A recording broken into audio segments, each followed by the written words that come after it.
ಎಲ್ರಿಗೂ ನಮಸ್ಕಾರ. Welcome back to my channel. ನಾನು ಪೂಜಾ. ಇವತ್ತು ಸೋಮವಾರ ಬೆಳಗ್ಗೆಯಿಂದನೇ ವ್ಲಾಗ್ನ ಸ್ಟಾರ್ಟ್ ಮಾಡ್ತಾ ಇದ್ದೀನಿ. ಸ್ವಲ್ಪ ವೆನಿಲಾ ಐಸ್ ಕ್ರೀಮ್ ಮಾಡಿದ್ದೆ, ಹಾಗೆ ಮಾವಿನಕಾಯಿ ಉಪ್ಪಿನಕಾಯಿ ಸಹ ಹಾಕಿದ್ದೆ. ಆ ಎರಡು ರೆಸಿಪಿಗಳನ್ನ ಇವತ್ತಿನ ವಿಡಿಯೋದಲ್ಲಿ ಶೇರ್ ಮಾಡ್ತೀನಿ. ಅದ್ರ ಜೊತೆ ಒಂದು ಸಿಂಪಲ್ ಆಗಿರೋಂಥ ರಂಗೋಲಿ ಡಿಸೈನ್ ಕೂಡ. ವಿಡಿಯೋನ ಎಲ್ಲೂ ಕೂಡ ಸ್ಕಿಪ್ ಮಾಡಿದೆ ನೋಡಿ. ಇನ್ ಕೇಸ್ ಈ ವಿಡಿಯೋ ಏನಾದರೂ ಇಷ್ಟ ಆದರೆ ಪ್ಲೀಸ್ ಒಂದು ಲೈಕ್ ಮಾಡಿ, ಹಾಗೆ ನಿಮ್ಮ ಫ್ರೆಂಡ್ಸ್ ಆ್ಯಂಡ್ ಫ್ಯಾಮಿಲಿಗೆಲ್ಲ ಈ ವಿಡಿಯೋನ ಶೇರ್ ಮಾಡಿ.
ಇವತ್ತಿನ ರಂಗೋಲಿ ಹೇಗಿತ್ತು ಅಂತ ಕಮೆಂಟ್ ಮಾಡಿ ತಿಳಿಸಿ.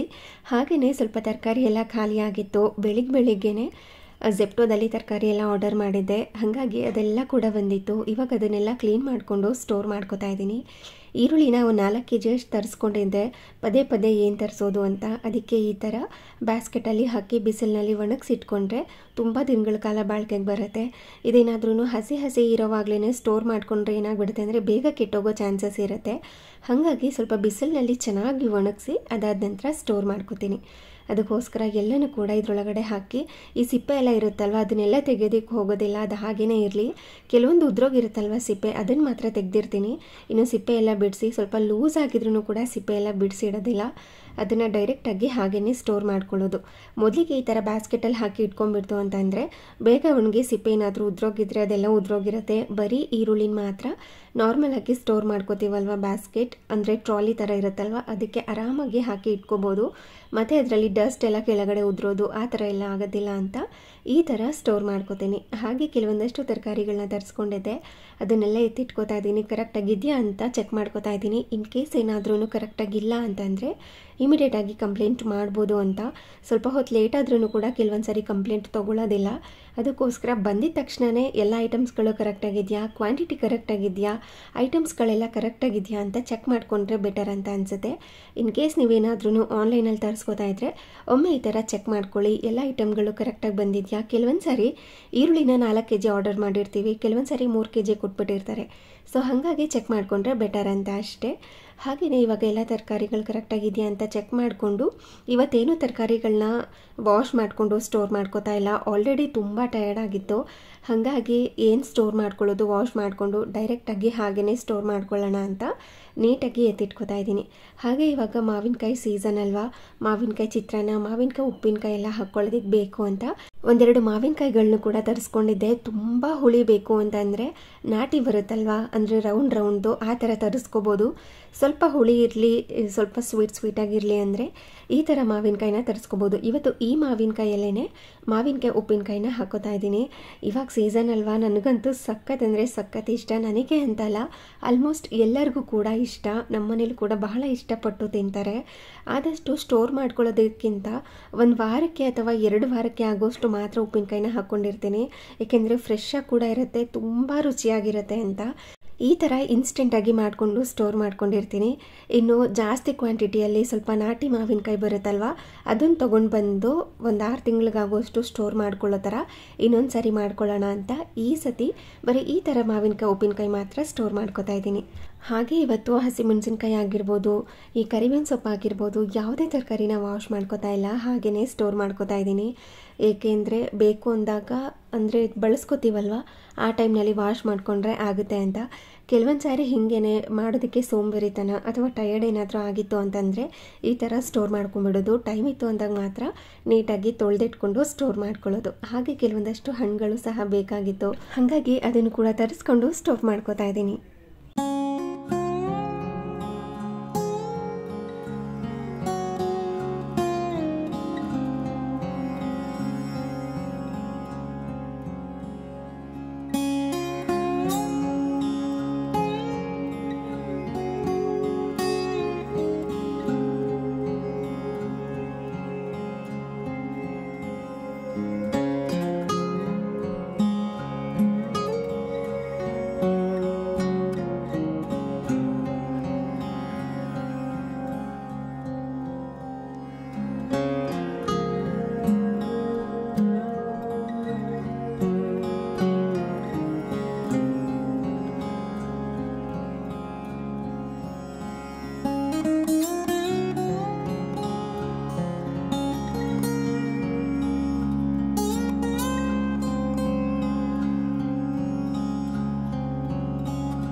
ಮಾವಿನಕಾಯಿನ ಚೆನ್ನಾಗಿ ವಾಶ್ ಮಾಡ್ಕೋಬೇಕು. ಯಾವುದೇ ಥರ ಉಪ್ಪಿನಕಾಯಿ ಆದ್ರೂ ಸರಿಯೇ, ತೇವಾಂಶ ಇಲ್ಲದೆ ಇರೋ ಥರ ನೋಡ್ಕೋಬೇಕು.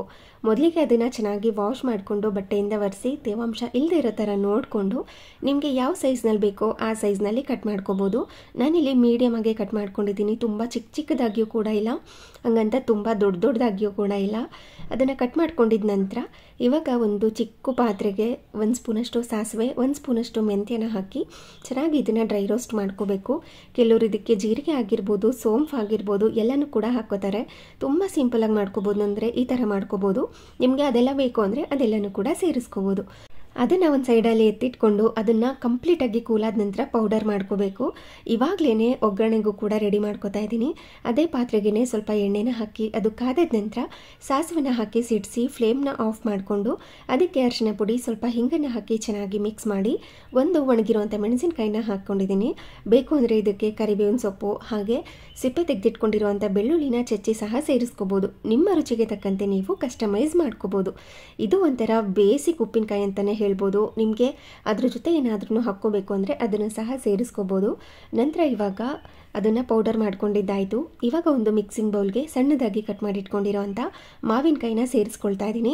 ಕಟ್ ಮಾಡ್ಕೊಳ್ಳೋವಾಗ ನಾನು ಮೊದಲೇ ಹೇಳಿದಾಗೆ ಮಾವಿನಕಾಯಿಲೂ ಕೂಡ ತೇವಾಂಶ ಇರಬಾರ್ದು, ಚಾಪಿಂಗ್ ಬೋರ್ಡಲ್ಲೂ ಸಹ ತೇವಾಂಶ ಇರಬಾರ್ದು, ಚಾಕುವಿನಲ್ಲೂ ಸಹ ತೇವಾಂಶ ಇರಬಾರ್ದು. ಅದ್ರ ಜೊತೆ ಈ ಮಿಕ್ಸಿಂಗ್ ಬೌಲ್ ಹಾಕೋತಾ ಇದ್ದೀವಿ ಅಲ್ವಾ, ಅದರಲ್ಲೂ ಸಹ ನೀರಿನಂಶ ಇಲ್ಲದೇ ಇರೋ ಥರ ನೋಡಿಕೊಂಡು ಫುಲ್ ಡ್ರೈ ಆಗಿರುವಂಥ ಐಟಮ್ಸ್ಗಳನ್ನ ಬಳಸ್ಕೋಬೇಕಾಗತ್ತೆ. ಇವಾಗ ಅದಕ್ಕೆ ಖಾರಕ್ಕೆ ತಕ್ಕಂತೆ ಅಚ್ಚಕಾರದ ಪುಡಿ, ರುಚಿಗೆ ತಕ್ಕಷ್ಟು ಉಪ್ಪನ್ನ ಸೇರಿಸ್ಕೋತಾ ಇದ್ದೀನಿ. ಇಷ್ಟೇ ಅಳತೆ ಅಂತ ಏನೂ ಇಲ್ಲ, ನಿಮ್ಮ ಖಾರಕ್ಕೆ ತಕ್ಕಂತೆ ನೀವು ಹೆಚ್ಚು ಕಡಿಮೆ ಮಾಡ್ಕೋಬೋದು.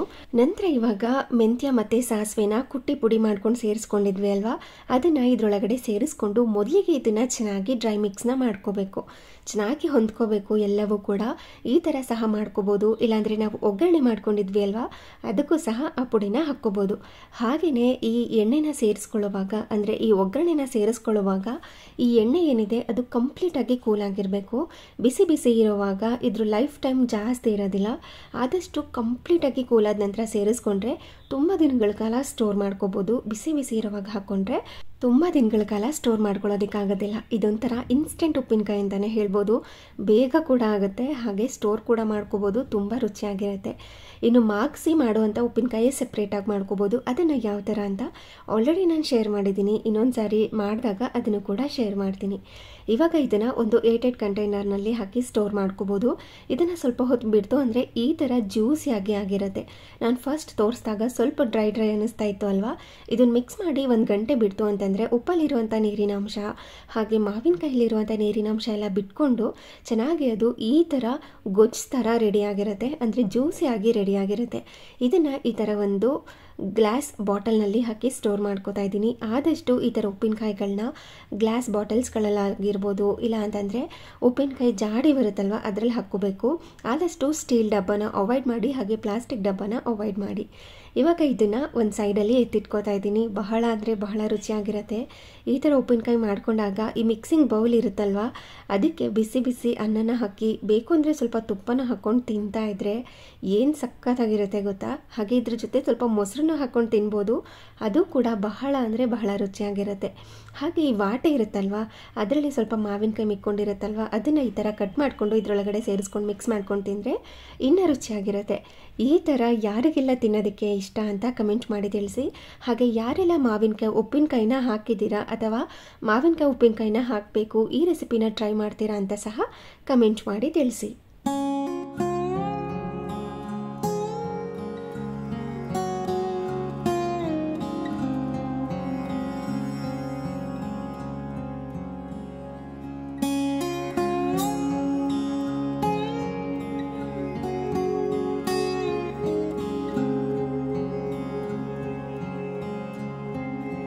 ಹಾಗೆಯೇ ಮೊನ್ನೆ ಹಪ್ಪಳ, ಸಂಡಿಗೆ ಮತ್ತು ಚಕ್ಲಿ ಎಲ್ಲ ಮಾಡಿಟ್ಕೊಂಡಿದ್ದೆ ಅಲ್ವಾ, ಅದೆಲ್ಲ ಕಂಪ್ಲೀಟಾಗಿ ಡ್ರೈ ಆಗಿತ್ತು. ಇದನ್ನು ಇವತ್ತು ಚೆಕ್ ಮಾಡೋಣ ಅಂತ ಚೆಕ್ ಮಾಡ್ತಾಯಿದ್ದೀನಿ. ಅಂದರೆ ಆಲ್ರೆಡಿ ಒಂದು ಸರಿ ಟೇಸ್ಟ್ ಮಾಡಿದ್ದೆ, ತುಂಬ ಚೆನ್ನಾಗಿ ಬಂದಿತ್ತು. ನಿಮ್ಮ ಜೊತೆನೂ ಶೇರ್ ಮಾಡೋಣ ಅಂತ ಇವಾಗ ಕಾದಿರೋ ಅಂಥ ಎಣ್ಣೆಯಲ್ಲಿ ಚಕ್ಲಿನ ಹಾಕ್ತಾಯಿದ್ದೀನಿ. ಹಾಕಿದ ತಕ್ಷಣ ನೀವು ನೋಡ್ತಾ ಇರ್ಬೋದು ಎಷ್ಟು ಚೆನ್ನಾಗಿ ಹೂ ಥರ ಅರಳ್ತಾ ಇದೆ ಅಂತ. ತುಂಬ ಚೆನ್ನಾಗಿ ಬರುತ್ತೆ. ಈ ಥರ ಆರಾಮಾಗಿ ಮಾಡಿಕೊಂಡು ಸ್ಟೋರ್ ಮಾಡ್ಕೋಬೋದಲ್ವಾ. ಇದೇ ಫಸ್ಟ್ ಟೈಮ್ ನಾನು ಟ್ರೈ ಮಾಡಿರೋದು, ಅಂದರೆ ಹೇಳಿಸ್ಕೊಂಡು ಇನ್ನೊಂದು ಸಾರಿ ಮಾಡಿದಾಗ ನಾನೇ ಮಾಡಬೇಕು ಅಂತ ಅಂದ್ಕೊಂಡಿದ್ದೀನಿ. ಅವಾಗ ಹೆಂಗೆ ಬರುತ್ತೋ ಏನೋ ಗೊತ್ತಿಲ್ಲ, ಆದರೆ ಈ ಸತಿ ಮಾತ್ರ ತುಂಬ ಚೆನ್ನಾಗಿ ಬಂದಿದೆ. ಹಾಗೆಯೇ ಸಂಡಿಗೆ ಸಹ ಮಾಡ್ಕೊಂಡಿದ್ದೆ, ಸ್ವಲ್ಪ ಸಂಬಾರ್ ಎಲ್ಲ ಹಾಕಿ, ಅಂದರೆ ಮಸಾಲ ಸಂಡಿಗೆ ಥರ. ಹಾಗೆಯೇ ನಾರ್ಮಲ್ ವೈಟ್ ಕಲರ್ ಸಂಡಿಗೆನೂ ಸಹ ಮಾಡಿದ್ದೆ, ಅದನ್ನು ಕೂಡ ಹಾಕ್ತಿದ್ದೀನಿ, ನೀವು ನೋಡ್ತಾ ಇರ್ಬೋದು. ಹಿಟ್ಟನ್ನು ಸ್ವಲ್ಪ ತೆಳುವಾಗಿ ಮಾಡ್ಕೋಬೇಕಿತ್ತು ಅಂತ ಅನಿಸುತ್ತೆ, ಅಂದರೆ ಸ್ವಲ್ಪ ಗಟ್ಟಿ ಆಯಿತು. ಹಾಕಿದ ತಕ್ಷಣ ಅದು ನೀಟಾಗಿ ಚಕ್ಲಿ ಹರಳ್ಕೊಳ್ತು ಅಲ್ವಾ, ಅದೇ ಥರ ಹರಳಬೇಕಾಗಿತ್ತು. ಸ್ವಲ್ಪ ಅಂದರೆ ಸೈಜ್ ಚಿಕ್ಕದಾಗಿ ಆಯಿತು ಅಷ್ಟೇ, ಅಂದರೆ ನಾರ್ಮಲ್ ಸೈಜ್ಗಿಂತ ಸ್ವಲ್ಪ ದೊಡ್ಡದಾಯಿತು. ಅಂದರೆ ಇನ್ನೂ ಚೆನ್ನಾಗಿ ಸಂಡಿಗೆ ಅರಳಬೇಕು ನೋಡಿ, ಈ ಥರ ಬರುತ್ತೆ. ಇನ್ನೂ ಚೆನ್ನಾಗಿ ಮಾಡ್ಕೋಬೋದು ತೆಳು ಆದರೆ. ಸ್ವಲ್ಪ ಗಟ್ಟಿ ಆಯಿತು, ನೆಕ್ಸ್ಟ್ ಟೈಮ್ ಮಾಡಿದಾಗ ತೆಳುವಾಗಿ ಮಾಡ್ಕೊಳ್ಳೋಣ ಅಂತ. ಇವಾಗ ಕಾಫಿ ಟೀ ಜೊತೆ ಪರ್ಫೆಕ್ಟ್ ಕಾಂಬಿನೇಷನ್ ಅದು.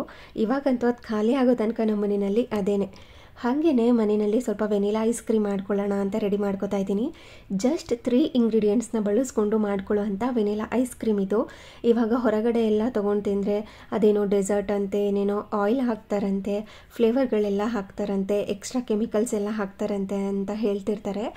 ಆ ಥರ ತಂದು ತಿನ್ನೋದಕ್ಕಿಂತ ಈ ಥರ ಆರಾಮಾಗಿ ಮನೆಯಲ್ಲಿ ಕಡಿಮೆ ಪದಾರ್ಥಗಳನ್ನ ಬಳಸ್ಕೊಂಡು ಮಾಡ್ಕೋಬೋದು. ಇವಾಗ ಒಂದು ಮಿಕ್ಸಿಂಗ್ ಬೌಲ್ಗೆ 1 ಕಪ್ಪಷ್ಟು ಅಥವಾ 1ಕ್ಕಿಂತ ಕಡಿಮೆ ಕಪ್ಪಷ್ಟು ಫ್ರೆಶ್ ಕ್ರೀಮ್ನ ತೊಗೊಂಡಿದ್ದೀನಿ. ನೀವು ವಿಪ್ಪಿಂಗ್ ಕ್ರೀಮ್ ಆದರೂ ತೊಗೋಬೋದು, ಇಲ್ಲಾಂದರೆ ಹೆವಿ ಕ್ರೀಮ್ ಆದರೂ ತೊಗೋಬೋದು. ಆದರೆ ಕಂಪ್ಲೀಟಾಗಿ ಮಿಲ್ಕಿಂದ ಮಾಡಿರೋವಂಥ ಕ್ರೀಮ್ನ ತೊಗೋಬೇಕಾಗತ್ತೆ. ನೀವು ಡಿಸ್ಕ್ರಿಪ್ಷನಲ್ಲಿ ಚೆಕ್ ಮಾಡಿ, ಅದರಲ್ಲಿ ಆಯಿಲ್ ಇದೆಯಾ, ಇಲ್ಲ ಅಂತಂದರೆ ಏನಾದ್ರೂ ಪ್ರಿಸರ್ವೇಟಿವ್ಸ್ ಇದೆಯಾ, ಇಲ್ಲಾಂದರೆ ಕಂಪ್ಲೀಟಾಗಿ ಮಿಲ್ಕಲ್ಲೇ ಮಾಡಿದಾರಾ, 100% ಮಿಲ್ಕಲ್ಲೇ ಮಾಡಿದಾರಾ ಅಂತ ಚೆಕ್ ಮಾಡ್ಕೋಬೇಕು. ಅದನ್ನು ಒಂದು ಮಿಕ್ಸಿಂಗ್ ಬೌಲ್ಗೆ ಹಾಕಿ ಚೆನ್ನಾಗಿ ಅದನ್ನು ಬೀಟ್ ಮಾಡ್ಕೋಬೇಕು ಬೀಟರಿಂದ. ಅದನ್ನು ಈ ಥರ ಗಟ್ಟಿಯಾಗಿ ಆಗೋ ತನಕ ಒಂದು 5 ರಿಂದ 6 ನಿಮಿಷ ಬೀಟ್ ಮಾಡಿಕೊಂಡ್ರೆ ಈ ಥರ ಗಟ್ಟಿಯಾಗಿ ಆಗಿರುತ್ತೆ. ನಂತರ ಅದಕ್ಕೆ ವೆನಿಲಾ ಎಸೆನ್ಸ್ನ ಹಾಕ್ಕೊಂಡಿದ್ದೀನಿ. ಹಾಗೆ ಸಕ್ಕರೆನ ಪುಡಿ ಮಾಡ್ಕೊಂಡು ಸೇರಿಸ್ಕೊಂಡಿದ್ದೀನಿ. ನಿಮಗೆ ಎಷ್ಟು ಸ್ವೀಟ್ ಬೇಕು ಅಂತ ನೋಡಿಕೊಂಡು ಅದಕ್ಕೆ ತಕ್ಕಂತೆ ಸಕ್ಕರೆನ ಹಾಕಿ ಮಿಕ್ಸ್ ಮಾಡ್ಕೋಬೋದು. ಸಕ್ಕರೆನ ಪೌಡರ್ ಮಾಡ್ಕೊಂಡು ಸೇರಿಸ್ಕೊಳ್ಳಿ, ಚೆನ್ನಾಗಿ ಹೊಂದ್ಕೊಳ್ಳುತ್ತೆ. ಮತ್ತು ಅದನ್ನು ಚೆನ್ನಾಗಿ ಬೀಟ್ ಮಾಡ್ಕೋಬೇಕು. ಸ್ಪೀಡ್ನ ನೀವು ಎಷ್ಟು ಬೇಕೋ ಅಷ್ಟಕ್ಕೆ ಸೆಟ್ ಮಾಡ್ಕೋಬೇಕಾಗತ್ತೆ. ಫಾಸ್ಟಾಗಿ ಮಾಡಿಕೊಂಡಷ್ಟು, ಅಂದರೆ ಹೈ ಸ್ಪೀಡಲ್ಲಿ ಇಟ್ಟಷ್ಟು ಚೆನ್ನಾಗಿ ಅದು ಬ್ಲೆಂಡ್ ಆಗುತ್ತೆ. ಹಾಗೆ ಈ ಥರ ಫ್ಲಫಿಯಾಗಿ ಬರುತ್ತೆ. ನೋಡ್ತಿದ್ದೀರಾ ಅಲ್ವಾ, ನಾವು ಹಾಕಿದಾಗ ಫ್ರೆಶ್ ಕ್ರೀಮ್ನ ಈ ಮಿಕ್ಸಿಂಗ್ ಬೌಲ್ಗೆ ಎಷ್ಟು ಕಡಿಮೆ ಇತ್ತು, ಇವಾಗ ಕ್ವಾಂಟಿಟಿ ಎಷ್ಟಾಗಿದೆ ಅಂತ ಡಬಲ್, 3, 4th ಟೈಮ್ ಈ ಥರ ಕ್ವಾಂಟಿಟಿ ಡಬಲ್ ಆಗ್ತಾ ಹೋಗ್ತಾ ಇರುತ್ತೆ. ನೋಡಿ ಎಷ್ಟು ಕ್ರೀಮಿಯಾಗಿ ರೆಡಿಯಾಗಿದೆ ಅಂತ. ಅಲ್ಲಿ ತನಕ ಇದನ್ನು ಚೆನ್ನಾಗಿ ಬೀಟ್ ಮಾಡ್ಕೋಬೇಕು.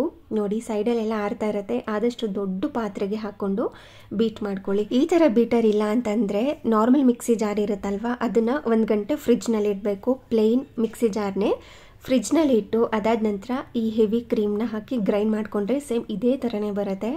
ಆದಷ್ಟು ಎಲ್ಲ ಐಟಮ್ಸ್ಗಳು ಕೋಲ್ಡ್ ಆಗಿರೋ ಥರ ನೋಡ್ಕೊಳ್ಳಿ. ಇವಾಗ ಇದನ್ನು ಈ ಥರ ಬೀಟ್ ಮಾಡ್ಕೊಂಡಿದ್ದ ನಂತರ ನೋಡಿ ಈ ಥರ ಕ್ರೀಮಿಯಾಗಿ ಆಗಿರುತ್ತೆ, ಹಾಗೆ ಸ್ಟಿಫ್ ಆಗಿರುತ್ತೆ. ಇದನ್ನು ಒಂದು ಏರ್ಟೈಟ್ ಕಂಟೈನರ್ನಲ್ಲಿ ಹಾಕ್ಕೊಂಡು ಅದಾದ ನಂತರ ಅದನ್ನು ಒಂದು ಲಿಡ್ಡನ್ನ ಕ್ಲೋಸ್ ಮಾಡಿ ಫ್ರೀಝರ್ನಲ್ಲಿ ಇಟ್ಕೊಂಡ್ರೆ ಐಸ್ ಕ್ರೀಮ್ ಪರ್ಫೆಕ್ಟಾಗಿ ಸೆಟ್ ಆಗಿರುತ್ತೆ. ಆದಷ್ಟು ನಾನು ನೈಟ್ ಟೈಮೇ ಮಾಡಿ ಇಟ್ಕೊಂಡಿರ್ತೀನಿ, ಯಾಕೆಂದರೆ ನೈಟ್ ಟೈಮ್ ಮಾಡಿಟ್ಟು ಮಲ್ಕೊಂಡಿರ್ತೀವಿ, ಅದನ್ನು ಹೋಗಿ ಚೆಕ್ ಮಾಡ್ಕೊಳ್ಳೋದು ಆ ಥರ ಏನಿರೋದಿಲ್ಲ. ಬೆಳಿಗ್ಗೆ ಅಷ್ಟರಲ್ಲಿ ಒಂದು 8 hours ಆದರೂ ಆಗಿರುತ್ತೆ, ಪರ್ಫೆಕ್ಟಾಗಿ ಸೆಟ್ ಆಗಿರುತ್ತೆ ಅಂತ. ಬೆಳಗಿನ ಟೈಮ್ನಲ್ಲಿ ಮಾಡ್ತು ಅಂತಂದರೆ 1 ಗಂಟೆಗೂ ಹೋಗಿ ಚೆಕ್ ಮಾಡ್ತಾ ಇರ್ತೀನಿ, ಸೆಟ್ ಆಯಿತಾ ಅಂತ. ಆ ಥರ ಕ್ಯೂರಿಯಾಸಿಟಿ ನನಗೆ. ಹಾಗಾಗಿ ಆದಷ್ಟು ನೈಟ್ ಟೈಮೇ ಮಾಡಿ ಇಟ್ಕೊಂಡ್ಬಿಡ್ತು ಅಂತಂದರೆ ನಿದ್ದೆನಲ್ಲೇ ಗೊತ್ತೇ ಆಗಿರೋದಿಲ್ಲ. ಬೆಳಗ್ಗೆ ಎದ್ದು ಆರಾಮಾಗಿ ಚೆಕ್ ಮಾಡಿಕೊಂಡ್ರೆ ಪರ್ಫೆಕ್ಟಾಗಿ ಸೆಟ್ ಆಗಿರುತ್ತೆ ಅಂತ. ಹಾಗೆಯೇ ಇದ್ರ ಮೇಲೆ ಬೇಕು ಅಂತಂದರೆ ಈ ಥರ ಕಲರ್ಫುಲ್ ಆಗಿರೋವಂಥ ಏನಾದ್ರೂ ಹಾಕ್ಕೋಬೋದು, ಇಲ್ಲಾಂದರೆ ಸ್ಕಿಪ್ ಮಾಡ್ಕೋಬೋದು. ಜಸ್ಟ್ 3 ಇಂಗ್ರೀಡಿಯೆಂಟ್ಸಲ್ಲಿ ಮಾಡ್ಕೊಬೇಕು ಅಂತಂದರೆ ಜಸ್ಟ್ ಹೆವಿ ಕ್ರೀಮ್, ಶುಗರ್ ಮತ್ತು ವೆನಿಲಾ ಎಸೆನ್ಸ್ ಹಾಕ್ಕೊಂಡ್ರೆ ನಡೆಯುತ್ತೆ. ಇದು ಸ್ವಲ್ಪ ಬ್ಯೂಟಿಫುಲ್ಲಾಗಿ ಕಾಣಿಸ್ಲಿ, ಸ್ವಲ್ಪ ಕ್ರಿಯೇಟಿವ್ ಆಗಿರಲಿ ಅಂತ ಇದನ್ನು ಹಾಕ್ಕೊಂಡು ಇವಾಗ ಒಂದು ಲಿಡ್ಡನ್ನ ಕ್ಲೋಸ್ ಮಾಡಿ ಫ್ರೀಝರ್ನಲ್ಲಿ ಸೆಟ್ ಮಾಡ್ಕೊಳ್ಳೋದಕ್ಕೆ ಇಟ್ಕೋತೀನಿ. ಆವಾಗ ಪರ್ಫೆಕ್ಟಾಗಿ ಸೆಟ್ ಆಗಿರುತ್ತೆ. ನಾಳೆ ಓಪನ್ ಮಾಡಿದಾಗ ತೋರಿಸ್ತೀನಿ ಯಾವ ಥರ ರೆಡಿಯಾಗಿದೆ ಅಂತ. ಹಾಗೆ ಇದಾಗಿತ್ತು ಇವತ್ತಿನ ವಿಡಿಯೋ. ಈ ವಿಡಿಯೋ ಏನಾದರೂ ನಿಮಗೆ ಇಷ್ಟ ಆಗಿದರೆ, ಸ್ವಲ್ಪನಾದ್ರೂ ಯೂಸ್ಫುಲ್ ಅನಿಸಿದ್ರೆ ಪ್ಲೀಸ್ ಒಂದು ಲೈಕ್ ಮಾಡಿ. ಹಾಗೆ ನಿಮ್ಮ ಫ್ರೆಂಡ್ಸ್ ಆ್ಯಂಡ್ ಫ್ಯಾಮಿಲಿಗೆಲ್ಲ ಈ ವಿಡಿಯೋನ ಶೇರ್ ಮಾಡಿ. Thank you.